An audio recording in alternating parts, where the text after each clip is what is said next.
Welcome into the Punt and Pass podcast. I'm your host, Drew Butler, joined alongside my co-host, Aaron Murray. Be sure to follow us on social media at Punt and Pass on Twitter and Instagram.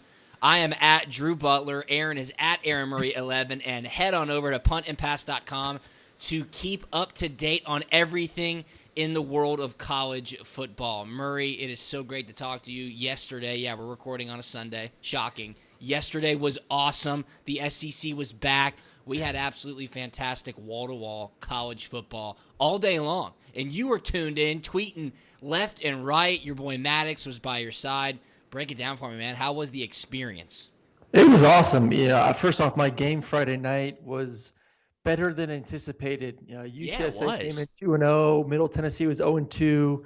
Asher O'Hara, the quarterback from Middle Tennessee, had been benched a couple times. Was just playing like dog crap, and started the game off really bad. Both offenses were super slow. It was 3-0, and then before halftime, Middle Tennessee put a drive together, and then all of a sudden, second half was just an absolute offensive explosion. Really fun game. Ended up being 37-35. Once again, special teams screwed Middle Tennessee. Had an extra point blocked, so they had to go for it a couple times. And actually, if that extra point wasn't blocked, they actually would have won the game 38-37.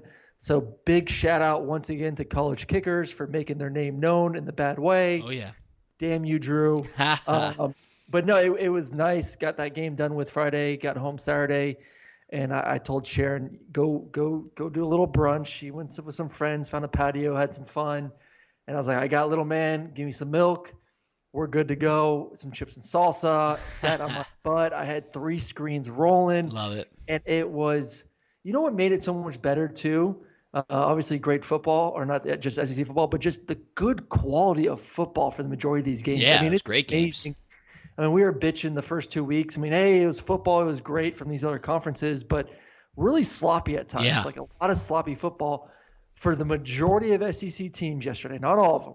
The majority of them, it was really good quality football. And that just shows you that the SEC is better than everyone else. Yeah. Just plain simple. So it was an awesome Saturday. So we'll jump into these games soon. But yeah. Sure we can. No doubt, dude. It was great. Obviously, really enjoyed watching the SEC football as well. Started off out of the gates hot with that top 25 matchup, Kentucky and Auburn. We watched the Florida game. We will break down the Georgia game and what happened in that first half. But first things first, you and I both went 4-1 against the spread in punt, pass, and pick. So we're back above 500. Both of us are 6-5 on the season. So we get to brag a little bit before we break into the games. One that I called to perfection was Auburn by 2 touchdowns or more. Check that box. And one that you called to perfection, Mississippi State outright. Check that box. Let's just get some bonus points for calling that out, right? Yeah, I think there should be an extra tally in the win column. That was absolutely fantastic. So your lock of the week hit. My flip the field free pick, which is the under in the Georgia game, that hit as well. Go to puntandpass.com where you can always see who we pick on our blog and homepage. Let's talk about, first off, that Auburn-Kentucky game. A little bit slow to start, Aaron. Kentucky killed themselves, a bunch of third down penalties, a couple of turnovers. Auburn capitalized to their credit. They beat Kentucky 29-13. Hey, I said it was rinse, wash, and repeat. When Kentucky has a lot of hype, they don't usually meet that level of expectation. A good victory for Auburn. Auburn comes to Georgia next weekend to take on the Dogs, and I just saw this. Georgia is opened up as an 8-point favorite. That shocked me. I thought they'd be like a 3-point favorite. Yeah, that just came out. Georgia's an 8-point favorite. I thought Auburn would be the favorite, honestly. Dude, crazy. We'll get into that game, but Georgia was not so bueno. First off, Kentucky, I feel bad for them because it should have been 14-8 at halftime. That run at the goal line was a touchdown. I don't understand what these refs were looking at. I guess if you would have said the knee was down, then yes, but they didn't say that, and they put the ball marked on where where they said that forward progress was stopped. Forward progress was not stopped. He was in the end zone. So that was a bunch of BS because it should have been 14-8 at halftime. And then that game's completely different, even though Auburn didn't get the pick six to put more points on before heading into the third quarter. Just momentum-wise, to go up before halftime, like I said, to 14-8, I think that threw that Kentucky team off because I thought, for as little points we saw there in the first half, I thought Kentucky was running the ball well. Terry Wilson was playing well. It's good to see him healthy, running it, throwing it. But yeah, Kentucky got screwed a little bit, but it happens. Referees first game for them too, so they got to knock some rust off. I think the biggest winner from this past weekend for that football game was Bo Nix. Yeah, he looked like a mature quarterback compared to what he looked like last year. He was calm in the pocket. The route designs by his new offensive coordinator were 10 times better than all the stuff they were running last year. He just looked more comfortable in the pocket. And that was his biggest thing last year I was bitching about, was he literally looked like a chicken with his head cut off. His feet were everywhere. He was never throwing on balance. He was never throwing on rhythm. And he looked like a guy that just had more confidence in his ability throwing the football, sitting in there, making the throws down the field. So I thought that was a big win for those guys to see him take that next step this season. They still got to find some running game. Once again, Auburn, you expect them to run the football just with what they've been like in years past, and really no running game. So they got to get that figured out. But the connection between Bo Nix and Seth Williams, I mean, that dude was mossing guys left and right. So that's a great weapon for them in the end zone. So big win for Auburn against, I still think, a quality opponent in Kentucky. So I think that should give them some confidence heading into this weekend's opponent. Yeah, no doubt. Chad Morris, the new offensive coordinator at Auburn, coming over. Former offensive coordinator at Clemson. He was last the head coach at Arkansas. Didn't have too much success there. But like you said, he has made it much more comfortable for Bo Nix to throw the football. Some of the route concepts that they were running on the outside looked great. He looked more comfortable stepping into that second year as the starting quarterback at Auburn. They took care of business. They took care of business in a pretty convincing fashion with a little bit of help from the referees. Now they head to Athens for a quick week 2 throwdown, top 10 throwdown. And I was shocked to see Georgia as an 8-point favorite. I'm sure that will come down as people hammer Auburn and grab those points quickly. Let's touch on this Florida game. Florida head over to Oxford, Mississippi to take on Lane Kiffin and the Ole Miss Rebels. You were correct. Matt Corral did start the game at quarterback, so no John Rice Plumlee for the Rebels. Florida wins 51-35. Ole Miss almost got the backdoor cover. I don't know if you were watching the last seconds of that game. They almost scored with no time left to cover, which would have been onside kick. Classic. I'm sure everyone watching that with the onside kick were like, "Are you kidding me right now?" I mean, classic Lane Kiffin, knowing exactly what's going on, trying to cover for the alumni. But Florida wins. They cover the 14 like you and I both said they would. And now they're ranked number 3 in the nation because Oklahoma gave up 38 points and lost to Kansas State. So Florida's now number 3 in the nation. Georgia is number 4. Quick take on Florida. I know Kyle Pitts went absolutely off. I said it last week. Yes. Kyle Trask is not even the best guy named Kyle on their team. That'd be Kyle Pitts. The guy had 4 touchdowns. Kyle Trask had 6 touchdowns. Seems like Florida picked up where they left off. Yeah, defensively was a little bit shocking. I said at the beginning of the week it was going to be tougher for Grantham than on the offensive side of the football because you really didn't know what they were going to do quarterback-wise, how to scheme up them. And I thought Matt Corral came out and was just throwing lasers. Yeah. I mean, left and right, and I love what they did early. Him and John Rice Plumlee on the field at the same time and getting John Rice Plumlee involved. But I still think at some point you got to get him and his speed. I'm talking about John Rice Plumlee a little bit more involved throughout the game. I know it was tough because you were losing. You needed Matt Corral in his arm, but I was impressed with Matt Corral. I thought he threw the ball really darn good. The interceptions was unfortunate in the red zone. Tip balls always suck, but he played well. So if I'm an Ole Miss fan, I'm at least excited that you're going to have some offense this year. You got some dudes. You got some running backs. Elijah Moore on the outside absolutely balled out with 10 catches, 227 yards. So they got some excitement. So that's a positive. Defense, long way to go. But you're facing the Florida Gators who are, Kyle Trask, there's nothing Check flashy down Charlie. Him. There's nothing flashy. He doesn't have a huge arm. He's just accurate. He throws Decisive. the ball in time. He throws it in rhythm. I thought the offensive line gave him plenty of time in the pocket. And then he gives his guys to make plays on the outside. Kyle Pitts is an absolute matchup nightmare. Yeah, you really put 2 dudes on him, he was still mossing them. I mean, he is, and I've been saying it for 2 years now, this is the way of the game right now, finding tight ends. That's why you're seeing all these former basketball players now converting to tight end. They don't even care if you can block. Just be able to block decently. Yep. Just be able to win one-on-one matchups against safeties and linebackers. Yeah, get in the way. Well, even they had him on a slant versus a corner, and he just beat the corner up. So who do you put on him? You have to have like a 6'3" safety that can run in order to match up with Kyle Pitts. It's just too tough.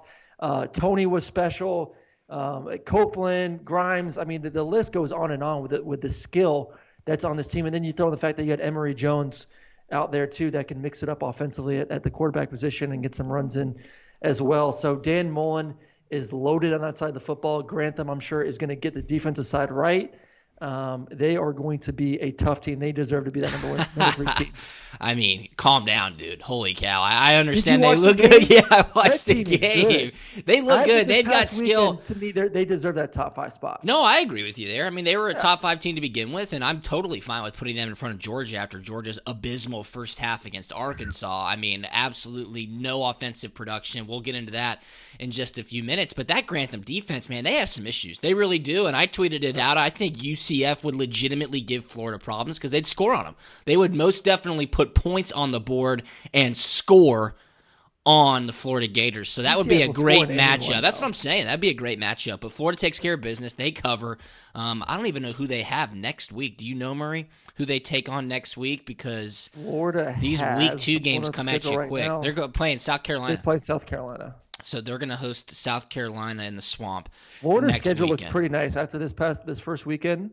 South Carolina looked pretty good. A&M looked like trash. Oh, horrible. LSU, once again, we both knew that team was going to take a heavy drop. And then Missouri. So, I mean, they should be undefeated heading into that Georgia football game. Speaking of LSU, let's go to that game. I mean, Mississippi State, Mike Leach, new head coach coming over from Washington State, air raid offense, KJ Costello, the transfer quarterback from Stanford, Kylan Hill, the running back. Look, you said it. This team would present issues to LSU. LSU lost everybody. Lost coaches, lost quarterback, lost wide receivers, lost defensive linemen, lost running back. They lost everything. You simply asked, how are they going to be able to put a product on the field that they think they will be proud of after what they were able to accomplish just a year ago? You said, give me the 16.5 points, and don't be surprised if Mississippi State wins outright. I will give you full privilege to brag on yourself because you, my friend, called it perfectly. It was too much. And then obviously LSU losing the Stingley just before the game where he had to go to the hospital the night before. That didn't help going against a team that was going to throw the ball 60 times. I mean, it is. And let me just say this. Mississippi State won 44-34. This was not a close football game. No. I mean, it's crazy. When's the last time ever that you saw a team pass the ball 60 times and only run the ball 16 in the SEC? Yeah, I mean, holy never, right? Smokes. Yeah, crazy. If Mike Leach was coaching in the SEC when I was coming out of high school, I probably would have committed to him. I'm serious. If you're a quarterback in the Southeast and you watch that football game, why would you not want to go play for Mike Leach? Have you ever been to Starkville, Mississippi? I don't care. Oh, my God. It is the worst. It is the worst. First of all, I loved your tweet. Sharon and I were dying when you said, KJ Costello comes from Stanford. What classes do you anticipate him taking? I mean, seriously. At Mississippi State? That was a real question. He transferred from Stanford. What classes are you taking in Stark Vegas? He's actually teaching the classes at Mississippi State. That makes sense. That makes sense. But yes, this offense is. We knew it, man. It's tough. I mean, but now we're going to see defenses in this SEC. Do they figure it out a little bit? I don't know because KJ Costello was throwing absolute, just Christmas presents all over the field. Just down the chimney here, down the chimney there, dime. He just needs to take care of the football a little bit. He was stressing me out because he holds the ball with one hand at his waist. Does. Just like a loaf of bread. I'm like, eventually it was going to come out. It did late in the game when he got the strip sack fumble. I'm like, he needs to learn to put 2 damn hands on the football. He's just killing me. But throwing the football was really talented. And then obviously you get Kylan Hill out of the backfield, which I said last week too is going to be an absolute matchup nightmare. 8 catches, 158 yards, and a touchdown. This offense is so much fun. I would go to Starkville, and I still have 1 year. I have 1 year of eligibility, so I may call Leach and see if he wants a washed-up 30-year-old, soon-to-be 30-year-old quarterback. But flipping over to LSU, Miles Brennan, slow start. Yeah, he did not look good. He showed me some good stuff, though, at the end of the game. That second half, because he had to a little bit because, the way Mississippi State was rolling offensively, I think you can win some ball games with Miles Brennan. The way they played, you get hopefully Stingley back. Some of these receivers continue to hopefully step up. They got to find a running game to support him. But this football team will be just fine. I don't think anyone was expecting them to win the SEC West this year, but they're going to be competitive. So I have a little bit more faith in LSU after this past week and after watching Miles Brennan improve throughout that football game. And I think, I would assume this is going to be your answer, but you would give more. Yes, Mississippi State looked good. The new offensive philosophy with Mike Leach is certainly going to be effective, but that result yesterday spoke more to what LSU is in 2020 rather than what Mississippi State will be this season, right? I'm not expecting Mississippi State to go to Atlanta and win the SEC West. No, I think LSU has a lot to replace and a lot to improve on. But I must say, watching Mississippi State yesterday changed my mind, and along with watching A&M, about kind of the pecking order in the SEC West. Okay. I still think Alabama's the best. Alabama, there's 3 teams in the country, and I've made saying this in the past couple of weeks, but there's 3 teams in the country who are on a different level. Clemson, Ohio State, and Alabama. Yep, I agree they with that. Just have better personnel than anyone else. So those 3 teams are, like I said, on a different level. Then we're trying to figure out who the next best teams in the West. My thought it would be A&M based on what they have returning from last season. But watching that game last night, they have no weapons. When Osborne left, their top receiver, they just have no studs on the outside that are going to be able to help their quarterback. So I don't know if A&M. I don't know if A&M is the second best team. Obviously, LSU is not the second best team. So is Mississippi State the second best team in the SEC West? Auburn, you can't forget about Auburn. It's them and Auburn right now. I agree with you, man. I agree with you. Do you think that this gives pause for, say, a team like Georgia late in the season, November 21st, hosting Mississippi State? Georgia has a really good defense, so they're going to be a lot more prepared and better prepared. Yeah. But, like you're saying, look, Mississippi State's going to be able to put points up on the board. They're going to present issues for plenty of teams, so that will be a fun. And their offense is going to get better, too. Yes. They didn't have spring ball. They didn't have fall camp. And there's a lot that for limited plays in this air raid offense, there's a lot that goes into it. Oh, yeah. Because the plays are changing based on coverage and blitzes. So KJ Costello and those receivers and Kylan Hill in the backfield, they're going to get better and better offensively the more they get used to the checks and the way the plays are run versus the various defenses. So, for how many points they put up, 44, this offense is going to get better as well, which is really scary to kind of think about. Yep, no doubt. And something that was also scary was Georgia's performance in the first half yesterday against Arkansas. But before we get into that, we want to let you know that this episode of the Punt and Pass podcast is brought to you by the Bowers Insurance Group. The Bowers Insurance Group is an independent insurance agency in Roswell, Georgia that has been serving the Southeast since 1984. Their goal is to build a policy for your business or family that meets your coverage needs and your wallet's needs too. If you're interested in a quote, give Chris a call at 770-442-0101 or send him an email at chris@bowersinsgrp.com. Tell them Punt and Pass sent you, and they will send you a $5 gas card. That sounds like a great deal. From taking classes on North Campus, marching with the Redcoats, and cheering on the dogs between the hedges, the Bowers Insurance Group has been there with you for over 30 years. They look forward to working with your business and family for many years and national championships, hopefully, to come. Again, call Chris at 770-442-0101 or send him an email at chris@bowersinsgrp.com. Let's talk about Georgia and Arkansas yesterday. First off, the jerseys looked sweet. I had to keep reminding myself that Georgia was the team in the red pants when I was watching it on TV. Everybody was most excited and most intrigued, Aaron, by seeing DeJuan Mathis start at quarterback for Georgia. That was the biggest question mark, and there was a lot to be desired. I thought the offensive line looked bad to start. I thought Arkansas played with a lot more energy in the first half, and Georgia was down 7-5 at halftime. It was a baseball game. It was ugly to start that football game. There's just so many. I tell you what, Georgia is so lucky. I'm like, where do I start? I know, it's crazy. I hate bashing our boys, but God, where do I start? If Georgia is just lucky, they played Arkansas week 1. Because if they played, maybe besides Vanderbilt and Missouri, if they played any other SEC team, they would have gotten destroyed. Yep. in week one. Just absolutely, the way they played yesterday offensively was atrocious. And listen, we can all jump on the bench Dewan. It was good to bench Dewan. I think it was too early. I wish they would have given him a little bit more time. I don't think he was the only issue. Let me say, they couldn't run the ball. Was not great. The interception was not great. It was miscommunication. The fumble wasn't great. But no one else was playing well around him. The running game was non-existent. The offensive line looked not very strong or tough or physical at all to me. I just thought the offense in total needed someone to kind of get them going a little bit. It was dead. Ignite the fire. It was awful to watch. I mean, it was literally one of the worst offensive performances I've ever seen in a half, not just from Georgia, but just from a football team. They just looked like they were not prepared at all to go out there and play against a 10-time lesser opponent.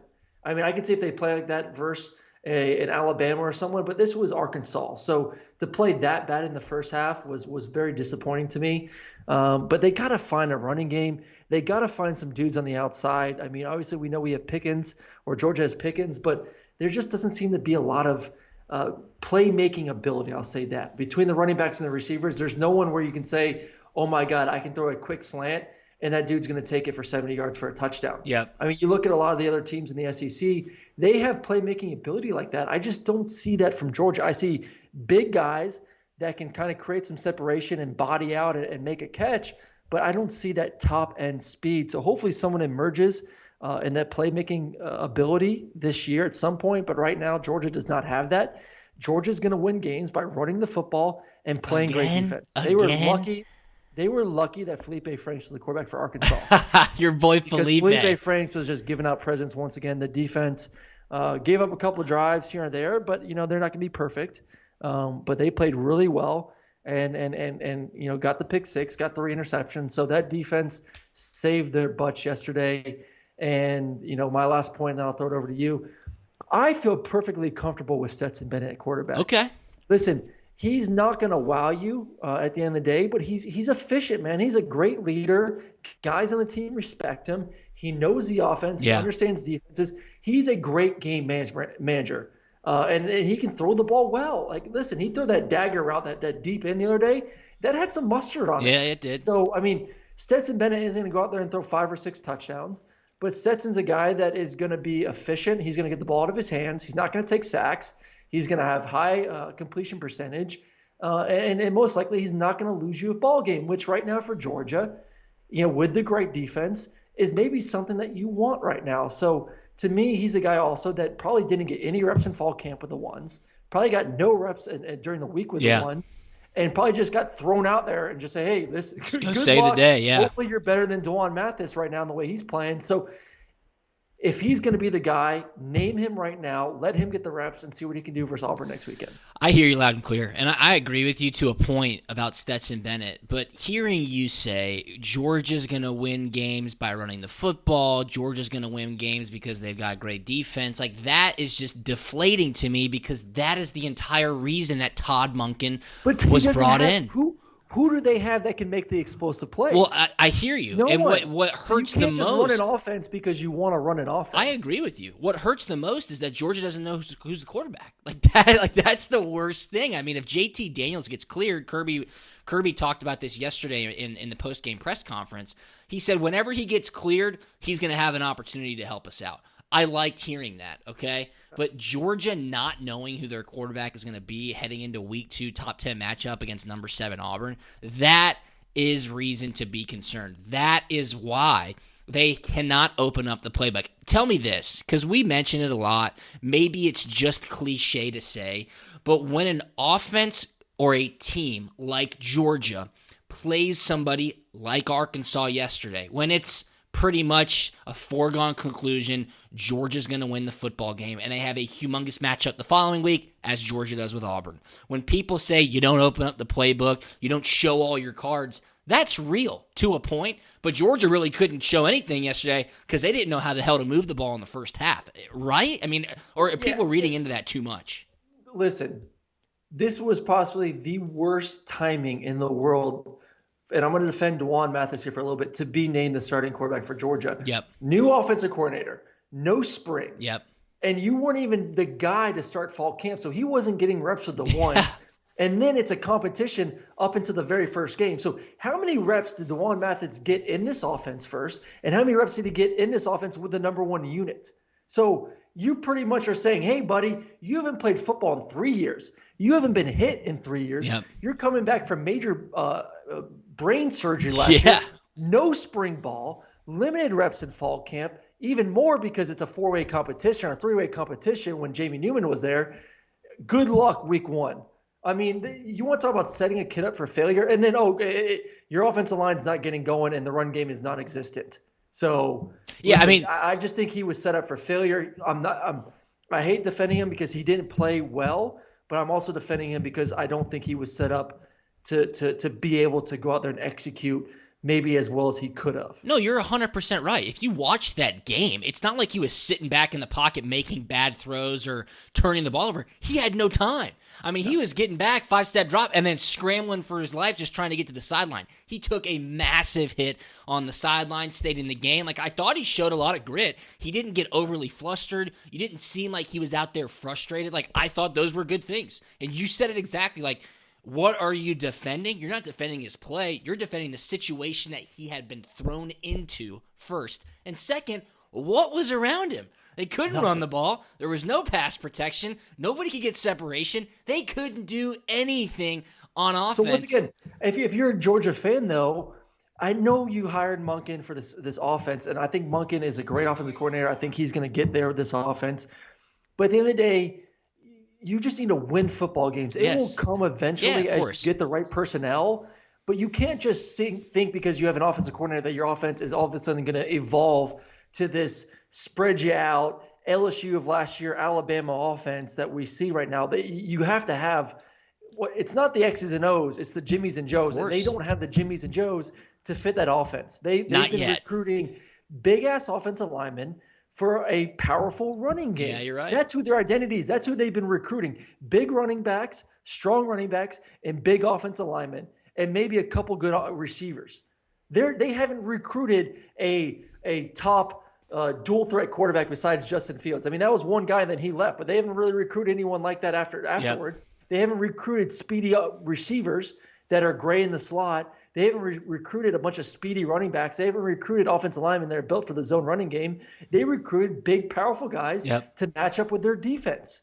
So Monken is not in the position to run his offense. Not yet. Until he can go out there and get the type of guys that they're recruiting, this offense is going to be lower scoring, and they're going to rely on their defense to win football games. So as a fan, a win is a win. So don't expect them to score 40 or 50 points a game. All right. I mean, let's not get confused. Georgia has talent, all right? Now, are they going to be able to execute a Todd Monken offense? With time, yes. First off, the offensive line needs to pick it up. And second off, they just need to find consistency. That will come. I believe so. And I think it'll probably come a lot quicker than most people think. They're going to get a real test this upcoming weekend. I want to give a ton of credit to Coach Scott Cochran in the special teams play yesterday. Fantastic. Jake Camarda punted beautifully, kept pinning them inside the 10. Those things are absolutely huge. And you know I love to talk special teams and specifically punting. When the offense can't move a yard, being able to punt the opposing team inside the 10-yard line is great for team morale. It's great for the defense. It's great for everybody. It literally keeps you in the game. So big props to Coach Cochran and Jake Camarda there.